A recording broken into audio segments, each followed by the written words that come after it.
Painting வந்து எப்படி சொல்லப்படுதுன்னா வந்து, யார் பார்த்தாலுமே வந்து அந்த பெயிண்டிங் வந்து அவங்கள ஒரு மாரி அட்ராக்ட் பண்ணுமா. சொல்லப்போனா குறிப்பா இந்த பெயிண்டிங்க பத்தின இன்ஃபர்மேஷன் நான் கேதர் பண்றப்ப எனக்கே ஒரு மாரி கூஸ் பம்ப்ஸா இருந்தது. அவரோட ஒவ்வொரு இன்ஃபர்மேஷனையும் படிக்க படிக்க ஒரு கிரீப்பியான ஒரு ஃபீல் வந்து குடுத்தது.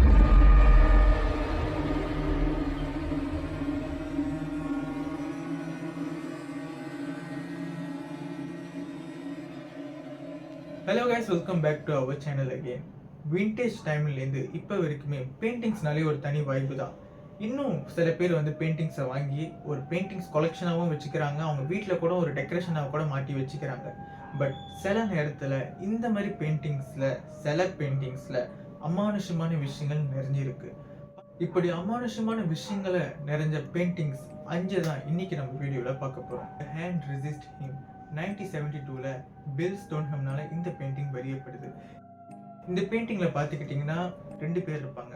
ஒரு பையன், அப்புறம் ஒரு கேர்ள் டால். இவங்க பின்னாடி உள்ள ஜன்னல்லேருந்து நிறைய மர்மமான கைகள் வந்து தட்டுற மாதிரி தான் இந்த பெயிண்டிங் வந்து வரையப்பட்டிருக்கு. பப்ளிக்ல எப்போ இந்த பெயிண்டிங்கை இன்ட்ரடியூஸ் பண்ணுறாங்களோ அப்பையிலேருந்து அமானுஷமான விஷயங்கள் நடக்க ஆரம்பிக்குது. 1974ல சார்ல்ஸ் ஃபிங் கார்டன்ஸ் அப்படின்ற ஒரு கேலரியில தான் இந்த பெயிண்டிங் வந்து வைக்கப்படுது. ஸோ அப்படி வச்ச கையோட இந்த பெயிண்டிங்கை ஒரு ஆள் வாங்குறாங்க. அது யாருன்னா ஜான் மெர்லே.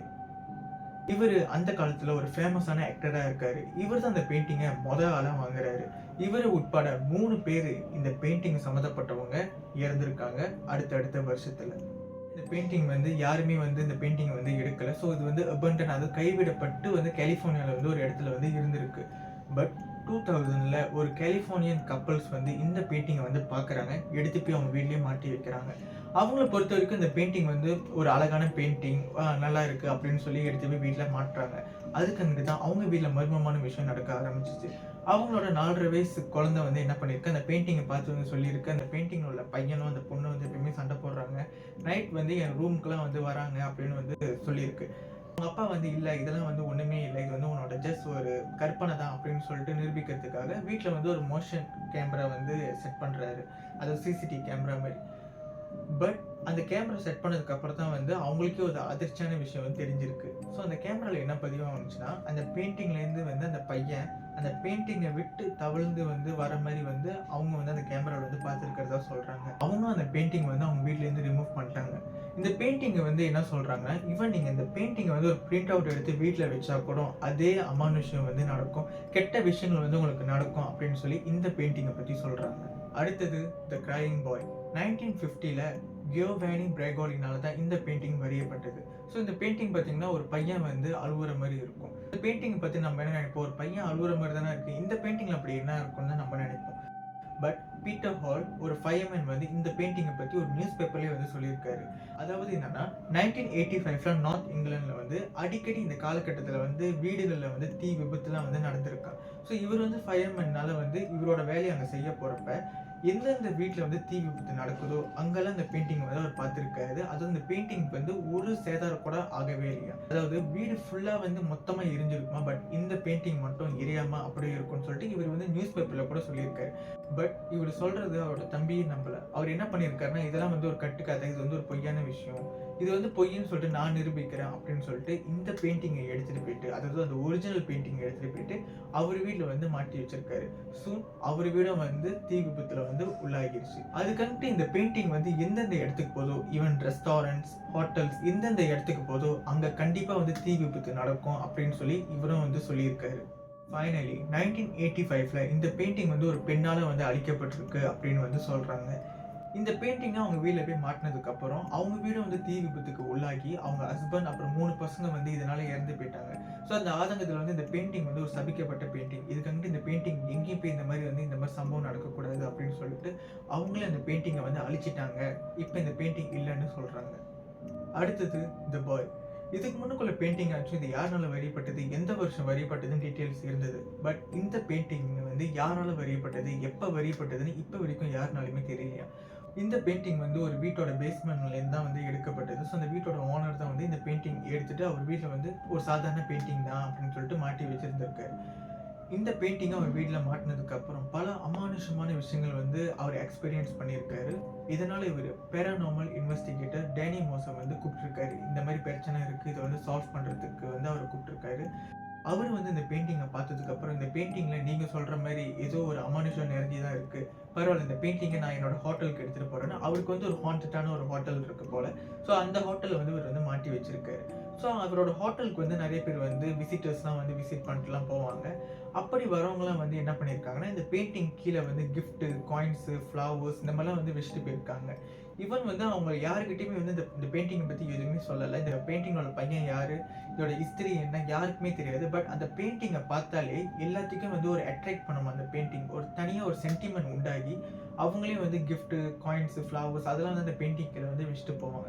ஸோ அந்த பெயிண்டிங் வந்து எப்படி சொல்லப்படுதுன்னா வந்து யார் பார்த்தாலுமே வந்து அந்த பெயிண்டிங் வந்து அவங்கள ஒரு மாதிரி அட்ராக்ட் பண்ணுமா. அடுத்தது தி டே ஆஃப்டர் 2019 ஜாக் வெப், அதாவது இவர் வந்து ஒரு அமெரிக்கன் ஆர்டிஸ்ட். இவர்னால தான் வந்து இந்த பெயிண்டிங் வந்து வரையப்பட்டது. ஜாக் வெப் வந்து ஒரு சீரீஸ் எடுக்கலான்னு வந்து முடிவு பண்ணுறாரு. அதாவது கோஸ்ட் பெயிண்டிங்ஸை வச்சு வந்து ஒரு சீரீஸ் எடுக்கலாம் அப்படின்னு. இந்த சீரீஸை வந்து செய்யறதுக்கு சூஸ் பண்ண லொக்கேஷன் தான் வந்து ஃப்ராங்க்லின் கேசல். இந்த கேசல் பார்த்துக்கிட்டிங்கன்னா இந்த மோஸ்ட் ஹாண்டட் கேசல்னு வந்து வேர்ல்டு வைட் வந்து எல்லாத்துக்குமே தெரியும். இது ஒரு ஃபேமஸான ஒரு கேசல் தான். ஒவ்வொரு வீக்கெண்ட், அதாவது வந்து ஃப்ரைடேலேருந்து சண்டே வரைக்கும் அந்த கோட்டையில் போயிட்டு தான் வந்து இவர் போய் இந்த பெயிண்டிங்ஸ்லாம் வந்து வரிவார். ஸோ அடிக்கடி வந்து வீக்கெண்டாக போய் தங்கிக்கிட்டு இருக்கிற இவர் பெர்மனண்ட்டாக அங்கேயே தங்க ஆரம்பிக்கிறாரு 2019 2022 வரைக்கும். அவர் அந்த வீட்டில் ஒண்டியாக தான் இருந்திருக்காரு. ஸோ அவர் எக்ஸ்பீரியன்ஸ் பண்ண விஷயத்த அவரே ஷேர் பண்ணியிருக்காரு. குறிப்பாக ஸ்ட்ரேஞ்சான நாய்ஸஸ், லைட்டில் வந்து சொந்தமாக வந்து ஆன் ஆஃப் ஆகிறது, மேலும் வந்து ஒரு பொருள் வந்து அவர் ஒரு இடத்துல வைக்கிறாருன்னா அடுத்த வாட்டி பார்க்குறப்ப அந்த பொருளை அவர் வச்ச இடத்துல இல்லாமல் வேறு இடத்துல வந்து ஷிஃப்ட் ஆகி இருக்குமா. ஸோ இந்த மாதிரி வந்து அனுபவங்களை வந்து அவர் வந்து ஷேர் பண்ணியிருக்காரு. இந்த அமானுஷமாக நடக்கிற விஷயங்களுக்கு பின்னாடியும் ஒரு கதை இருக்குது. நான் ஆரம்பத்தில் சொன்ன மாதிரி இந்த ஃப்ராங்க்லின் கேசல் வந்து ஒரு ஹாண்டடான பிளேஸ், வந்து ஃபேமஸான பிளேஸ் நான் உங்கள்கிட்ட சொன்னல. 1880s வந்து ஒரு நபர் வந்து தன்னோட 4 பிள்ளைங்களோட இந்த கோட்டையில் வந்து இருந்ததாகவும், அவங்க 4 பேருமே வந்து இறந்ததுக்கு அப்புறம் இந்த கோட்டை, அதாவது வந்து இது வந்து கோட்டைன்றதுக்கு முன்னுக்கு இது வந்து ஒரு வீடாக இருந்திருக்கான். ஸோ அந்த வீட்டை வந்து இந்த 4 பிள்ளைங்க இறந்ததுக்கு அப்புறம் இந்த வீட்டை வந்து கொஞ்சம் கொஞ்சமாக மாடிஃபை பண்ணி இதை வந்து இந்த வீட்டை வந்து ஒரு கோட்டையாக வந்து மாற்றிருக்காரு அப்படின்னு சொல்கிறாங்க. குறிப்பாக இதில் வந்து டேரட் வந்து ஆட் பண்ணியிருக்காரு. டேரட்னா இந்த கோட்டையோட முக்கால்வாசி இந்த வெஸ்டர்ன் கல்ச்சர்ஸோட கோட்டையெல்லாம் நீங்கள் பார்த்தீங்கன்னா அந்த மேல் பரப்பில் வந்து இருக்கும். கூடுதலாக வந்து கார்கோயில்ஸ் வந்து இதில் வந்து ஆட் பண்ணியிருக்காரு இந்த கோட்டையில். கார்கோயில்ஸ்ன்னு பார்த்துக்கிட்டிங்கன்னா இந்த ஹாரர் அனிமேஷன்ஸ், அது மட்டும் சில படத்தெல்லாம் வந்து இந்த ஒரு ராட்சசம் மாதிரி உள்ள ஒரு சிலை இருக்கும்ல, இதுதான் வந்து அவர் அந்த கோட்டையில் வந்து ஆட் பண்ணியிருக்காரு. ஸோ இதெல்லாம் ஆட் பண்ணதுக்கப்புறம் அந்த கோட்டை உண்மையை பார்க்குறதுக்கு இன்னும் பயங்கரமாக இருந்துச்சான். இதுக்கு முன்னாடி வந்து இந்த கோட்டையில் வந்து நிறைய பேர்த்துக்கு வந்து தங்கறதுக்கு வந்து முயற்சி பண்ணியிருக்காங்க. பட் ரொம்ப நாள் வந்து அவங்க யாருமே தங்கலை. அவங்களாம் என்ன சொல்கிறாங்கன்னா இந்த கோட்டையோட ஒவ்வொரு சிங்கிள்லையுமே ஒரு நெகட்டிவான எனர்ஜி எங்களால் ஃபீல் பண்ண முடியுது. பேராநார்மலான ஆக்டிவிட்டிஸ் வந்து அங்கே நடக்குது, இங்கே ஃபுல்லாகவே வந்து ஒரு நெகட்டிவான ஒரு வைப் தான் இருக்குது அப்படின்னு சொல்லிட்டு யாராலுமே வந்து அங்கே ரொம்ப நாளைக்கு வந்து தங்க முடியல. அப்போ எப்படி ஜாக் வெப் வந்து இத்தனை வருஷம் வந்து அங்கே தங்கியிருந்தார் கேட்டுக்கிட்டீங்க. அவருக்கு வந்து ஒரு சீரீஸ் வந்து கம்ப்ளீட் பண்ணோம், அதனால தான் வந்து இவர் வந்து இவ்வளோ நாள் வந்து இங்கே இருந்திருக்காரு. பட் என்னதான் அவர் வந்து அந்த ஒரு சீரீஸை வந்து கம்ப்ளீட் பண்ணணும் அப்படின்ற ஒரு நோக்கத்தில் இருந்தால் கூட அவருக்கே வந்து பல சேஞ்சஸ் வந்து இந்த கோட்டையில் இருக்கிறப்ப வந்து நடந்திருக்கு. அதாவது வந்து அவரோட ஃபேஸு, அவரோட ஆட்டிடியூட் ஃபுல்லாமே வந்து சேஞ்சஸ் ஆக ஆரம்பிச்சிருக்கு இந்த கோட்டையில இருக்க. இந்த கோட்டையில் அவர் தங்கியிருந்த வச்சு அவருக்கு நிம்மதியான ஒரு லைஃப் ஸ்டைல் கூட கிடையாதான். அதாவது வந்து சரியான தூக்கம் இருக்காதான், கெட்ட கனவு, ராத்திரியில் அவர் தூங்கினா கூட திடீர்னு ஏதோ சத்தம் கேட்கறது, இல்லை திடீர்னு வந்து முழிப்பு வருது. இந்த மாதிரி வந்து ஒரு நிம்மதி இல்லாத ஒரு வாழ்க்கை சூழ்நிலை தான் வந்து அந்த கோட்டையில் வந்து இருந்திருக்கு. ஸோ அவர் அப்படி இருக்கிற சிச்சுவேஷன்லாம் வரைஞ்ச பெயிண்டிங் தான் இப்போ நீங்கள் பார்க்குற இந்த பெயிண்டிங். கடைசியாக நம்ம பார்க்க போகிறது த கர்ஸ்ட் சேரிட்டி ஷாப் பெயிண்டிங். சொல்லப்போனால் குறிப்பாக இந்த பெயிண்டிங்கை பற்றின இன்ஃபர்மேஷன் நான் கேதர் பண்ணுறப்ப எனக்கு ஒரு மாதிரி கூஸ் பம்ஸாக இருந்தது. இந்த பெயிண்டிங்கோட ஒவ்வொரு இன்ஃபர்மேஷனும் படிக்க ஒரு கிரிப்பியான ஒரு ஃபீல் வந்து கொடுத்தது. நீங்கள் பார்க்குற இந்த ஒரு பொண்ணோட பெயிண்டிங் வந்து ஒரு கிரிப்பியான, அதாவது நெகட்டிவ் ஆரா வந்து இது வந்து கேரி பண்ணுது அப்படின்னு சொல்லி நிறைய பேர் நம்புகிறாங்க. ரீசெண்டாக 2023 தான் ஒரு ஆள் அடையாளம் தெரியாத ஒரு நபர் வந்து ஒரு 7 பெயிண்டிங் வந்து ஒரு ஷாப்பில் வந்து வித்திருந்திருக்காரு, இன்க்ளூடிங் திஸ் பெயிண்டிங். இந்த பெயிண்டிங் அவர் வித்துட்டு போனதுக்கப்புறம் அந்த ஷாப்போட மேனேஜர் வந்து இந்த ஒவ்வொரு பெயிண்டிங்ஸாக பார்க்குறப்போ எல்லா பெயிண்டிங்ஸும் நார்மலாக இருந்துச்சு, இந்த பெயிண்டிங்கை தவிர. இந்த பெயிண்டிங்கை பார்க்குறப்ப ஒரு விசித்திரமான ஒரு ஃபீல் வந்து இருந்துச்சு அப்படின்னு சொல்லி அந்த ஷாப்போட மேனேஜர் சொல்லியிருக்காரு. ஸோ அவரும் இது வந்து பெருசாக எதுவும் கண்டுக்காமல் அந்த பெயிண்டிங்கில் வந்து $20 வந்து ப்ரைஸ் டேக் வந்து அட்டாச் பண்ணிட்டு இந்த பெயிண்டிங்கை வந்து டிஸ்பிளேல வச்சுட்டாரு. இப்படி இந்த பெயிண்டிங் வந்து சேல்ஸ்க்கு வச்சதுக்கப்புறம் ஒரு பெண் வந்து இந்த பெயிண்டிங்கை வந்து பர்ச்சேஸ் பண்ணுறாங்க. அவங்க வாங்கிட்டு போய் 3வது நாள் கழிச்சு இந்த பெயிண்டிங்கை திருப்பி வந்து ரிட்டர்ன் பண்ணிட்டு, இந்த பெயிண்டிங் தயவு செஞ்சு நீங்களே வச்சுங்க, எனக்கு இது வேணாம் அப்படின்னு சொல்லியிருக்காங்க. ஷாப்போட மேனேஜரும் கேட்டிருக்காரு, எதுக்கு மேம் வாங்கிட்டு இப்படி 3 நாள் திடீர்னு எடுத்து வந்து கொடுத்துட்டீங்க அப்படின்னு. ஸோ அவங்க என்ன சொல்லியிருக்காங்கன்னா, இந்த பெயிண்டிங்னால யாருக்குமே எதுவுமே நல்லது நடக்க போகிறதில்ல, இதனால கெட்ட விஷயங்கள் மட்டும்தான் வந்து ஆட்களுக்கு வந்து நடக்கும், அதனால தயவு செஞ்சு இது நீங்களே வச்சுக்கிங்க அப்படின்னு. சரி இந்தாங்க நீங்கள் கொடுத்த காசுன்னா, அவங்க கொடுத்த காசு ரிட்டர்ன் பண்ணப்ப எனக்கு காசும் வேணாம், தயவு செஞ்சு என்னை விட்டுருங்கன்னு சொல்லிட்டு அவங்க விறுவிறுன்னு அந்த ஷாப்பை விட்டு போயிருக்காங்க. அதுக்காக அவர் என்ன பண்ணியிருக்காருன்னா, கர்ஸ் அப்படின்னு சொல்ற ஒரு நோட் வந்து இந்த பெயிண்டிங்ல அட்டாச் பண்ணிட்டு டிஸ்பிளேல திருப்பி மறுபடியும் விற்க போட்டிருக்காரு. ஸோ அதை பார்த்துட்டு இன்னொரு பெண் வந்து இவன் தான் அந்த நோட் அப்படி இருந்தால் கூட அதை வந்து அவங்க இக்னோர் பண்ணிட்டு அந்த பெயிண்டிங்கை வாங்கிட்டு போயிட்டாங்க. அவங்களும் அந்த பெயிண்டிங்கை வாங்கின சில நாள்லேயே திருப்பி வந்து ரிட்டர்ன் பண்ணிட்டாங்க. ஸோ அவரும் கேட்டிருக்காரு, எதனால வந்து எல்லாமே இந்த பெயிண்டிங் இப்போ ரிட்டர்ன் பண்ணிக்கிட்டே இருக்கீங்க, என்ன உங்களுக்கு நடந்ததுன்னு கேட்டப்போ தான் அந்த பெண்மணி ஒரு அதிர்ச்சியான விஷயம் சொல்லியிருக்காங்க. அப்படி அவங்க என்ன சொல்லியிருக்காங்கன்னா, இந்த பெயிண்டிங்கை வாங்கிட்டு அவங்க வீட்டில் வச்சதுக்கப்புறம் கிரிப்பியான ஸ்ட்ரேஞ்சான சத்தம்லாம் வந்து ரொம்ப டிஸ்டர்பன்ஸாக வந்து இருந்தது. இவன் அவங்க யாருமே இல்லாட்டினாலும் அங்கேருந்து வந்து ஒரு வித்தியாசமான சத்தம்லாம் வந்து வருது அப்படின்னு சொல்லியிருக்காங்க. அது மட்டும் இல்லாமல் இந்த பெயிண்டிங் அவங்க வீட்டில் வச்சதுக்கப்புறம் ஒரு உறைஞ்சி போகிற அளவுக்கு கோல்டான டெம்பரேச்சர் வந்து அவங்க வீடு ஃபுல்லாக வந்து இருந்ததுன்னு சொல்லியிருக்காங்க. வாங்கிட்டு போன பெண்ணோட அம்மாவும் வந்து அவங்க கூட தான் வந்து ஸ்டே பண்ணி இருந்திருக்காங்க. ஸோ இந்த மாதிரி சிம்டம்ஸ்லாம் நடந்ததுக்கப்புறம் திடீர்னு அவங்க அம்மா வந்து வாஷ்ரூமில் வந்து மயக்கம் போட்டு விழுந்திருக்காங்க. அவங்களும் வந்து எமர்ஜென்சின்னு சொல்லிட்டு ஹாஸ்பிட்டலில் போய் அட்மிட் பண்ணியிருக்காங்க. ஸோ இவ்வளோ விஷயம் வந்து நடந்திருக்கு இந்த பெயிண்டிங்னால. அது மட்டும் இல்லாமல் இவங்களும் அவங்க ஹஸ்பண்டும் வந்து அவங்க வீட்லேருந்து சரி கொஞ்ச நேரம் வந்து காற்று வாக்கில் நடந்து போகலாம் அப்படின்னு சொல்லிட்டு நடந்து போயிருக்காங்க.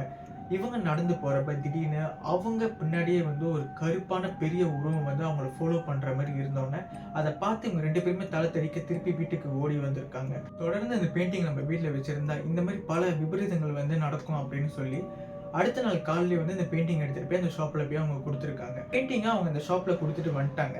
பட் இருந்தாலும் அவங்க மனசுக்கு இந்த பெயிண்டிங் வந்து வேறு யார் கைக்கும் போகக்கூடாதுன்னு சொல்லிட்டு திருப்பி போய் அந்த ஷாப்பில் போய் பார்த்துருக்காங்க. அந்த பெயிண்டிங் வந்து அவர் சேல் பண்ண வைக்கல. அந்த மேனேஜர் வந்து என்ன சொல்லியிருக்காருன்னா, தயவு செஞ்சு இந்த பெயிண்டிங் கையோட எடுத்துகிட்டு போயிருங்க, இந்த பெயிண்டிங் நினைச்சாலே எனக்கு ரொம்ப பயமாக இருக்குது, இது திருப்பி திருப்பி இந்த ஷாப்புக்கு தான் தேடி வருது, அதனால இந்த பெயிண்டிங் நீங்கள் வேணாம் எடுத்துகிட்டு போயிருங்கன்னு சொல்லி அவங்கள்ட்ட வந்து ஹெல்ப் கேட்டிருக்காரு. அப்போ அந்த பெண் வந்து என்ன சொல்லியிருக்காங்க, சரி நீங்கள் கவலைப்படாதீங்க, இந்த பெயிண்டிங் என்ன செய்யணும்னு எனக்கு தெரியும்னு சொல்லிட்டு அவங்க திருப்பி அந்த பெயிண்டிங்கை ரிட்டர்ன் எடுத்துகிட்டு போயிருக்காங்க. அதுக்கடுத்து அந்த பெண் என்ன பண்ணியிருக்காங்கன்னா, அந்த பெயிண்டிங்கை வந்து ஒரு பாக்ஸில் சீல் பண்ணி லண்டன் பிரிட்ஜ் எக்ஸ்பீரியன்ஸ்க்கு வந்து அனுப்பியிருக்காங்க. இது நீங்கள் பார்த்துக்கிட்டிங்கன்னா இப்போ வரைக்குமே வந்து லண்டனில் இருக்கிற ஒரு எக்ஸிபிஷன் கூட சொல்லல, வந்து கோஸ்ட் ஐட்டம்ஸ் இந்த மாதிரி கொஞ்சம் கோஸ்ட்லியான திங்ஸ்லாம் வந்து இந்த எக்ஸிபிஷன் மாதிரி வந்து இதில் வச்சுருந்துருக்காங்க. ஸோ அங்கே தான் அனுப்பியிருக்காங்க. இந்த பெயிண்டிங் அங்கே போனதுக்கப்புறமும் இந்த பெயிண்டிங்கோட தாக்கம் அங்கேயும் இருந்திருக்கு. அதாவது இந்த பாக்ஸ்லேருந்து அந்த பெயிண்டிங் எடுத்த அந்த ஸ்டாஃப்க்கு அந்த அன்னைக்கு அவரோட கார் பிரேக் டவுனாக இருக்குது. அதுக்கு வந்து ஒரு ஹாலிடே போயிருக்காரு. இந்த ஹாலிடேல வந்து வாட்டர் ஸ்லைட் கேம் வந்து விளாண்டுருக்காரு. ஸோ இந்த கேம்ல நடந்த ஒரு ஆக்சிடென்ட்னால ஒரு ஷோல்டர்லயும் வந்து அடிபட்டிருக்கு. இவர் எப்படி இந்த கேம்ல வந்து இருந்தாரோ அதே மாதிரி அந்த கேம்ல ஆட வந்து வேற ஒரு ஆளும் வந்து இந்த ஆக்சிடென்ட்ல வந்து இறந்திருக்காங்க. தொடர்ந்து வந்து இந்த பெயிண்டிங்ஸ் அங்கே வந்ததுக்கு அப்புறம் இந்த மாதிரி ஒரு கெட்ட விஷயங்கள்லாம் நடக்க ஆரம்பிச்சிருக்கு. இந்த பெயிண்டிங் அந்த லண்டன் பிரிட்ஜ் எக்ஸ்பீரியன்ஸ்ல வச்சதுக்கு அப்புறம் வந்து நிறைய விஷயங்கள் வந்து நடந்திருக்கு. லைக் செக்யூரிட்டி கேமராஸ்லாம் சொந்தமாக ஆஃப் ஆகுறது, வைஃபை வந்து சொந்தமாக கட் ஆகுது, இந்த மாதிரி அமானுஷமான விஷயங்கள் வந்து தொடர்ந்து வந்து நடந்துக்கிட்டே இருந்திருக்கு. இதோட ஒரு கிளிப் கூட யூடியூப்ல இருக்கு, அதோட லிங்க் நான் டிஸ்கிரிப்ஷனில் கொடுக்குறேன், நீங்கள் வேணும்னா பாருங்க. ஃபைனலி நம்ம வீடியோ ஒரு முடிவுக்கு வருது. பெயிண்டிங்ஸ்னாலே வந்து ஒரு கலைநயமான விஷயம், ஒரு ஆர்ட் சம்மந்தப்பட்ட விஷயம். பெயிண்டிங்ஸ்னாலே வந்து நிறைய பேர் வந்து ஒரு ரசிக்கிற விஷயமா தான் பார்க்குறாங்க. பட் சில நேரத்தில் இந்த மாதிரி பெயிண்டிங்ஸில் கூட சில அமானுஷங்கள் விஷயம் நிறைஞ்சிருக்கு. இதை பற்றி நீங்கள் என்ன நினைக்கிறீங்க? இந்த பெயிண்டிங்ஸ்லேயே எது உங்களுக்கு ரொம்ப பயன்படுத்துதுன்னு கமெண்ட்ல மறக்காம சொல்லிடுங்க. ஹோப்ஃபுல்லி உங்களுக்கு இந்த வீடியோ பிடிச்சிருக்கும்னு நம்புறேன். பிடிச்சிருந்தா அப்படியே ஒரு லைக் பண்ணிடுங்க. உங்களுக்கு தெரிஞ்சு யாராச்சும் இந்த பெயிண்டிங்ஸில் இன்ட்ரெஸ்ட் இருந்துச்சுன்னா அவங்களுக்கு இந்த வீடியோ அப்படியே ஷேர் பண்ணி விட்ருங்க. மறக்காமல் சப்ஸ்கிரைப் பண்ணிடுங்க. அப்போ தான் நான் போடுற இந்த மாதிரி இன்ட்ரெஸ்டிங்கான வீடியோஸ் உங்களை தேடி வரும். நீங்கள் கொடுக்குற சப்போர்ட் தான் எனக்கு இன்னும் நிறைய வீடியோஸ் செய்ய ஒரு மோட்டிவேஷனாக இருக்கும். அடுத்த ஒரு இன்ட்ரெஸ்டிங்கான வீடியோவில் உங்களை நான் சந்திக்கிறேன். நன்றி, வணக்கம்.